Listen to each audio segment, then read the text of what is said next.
ప్రేమ లేఖ రాసెను నా మనసే ఎప్పుడొస్తావని, కనులు తెరిచి కలలే కంటున్నా నిన్ను చూడాలని.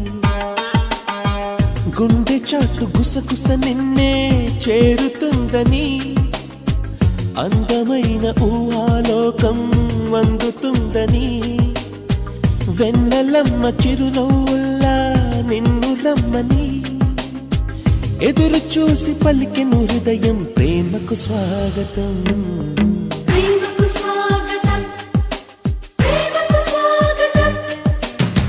ప్రేమ లేఖ రాసెను నా మనసే ఎప్పుడొస్తావని, కనులు తెరిచి కలలే కంటున్నా నిన్ను చూడాలని.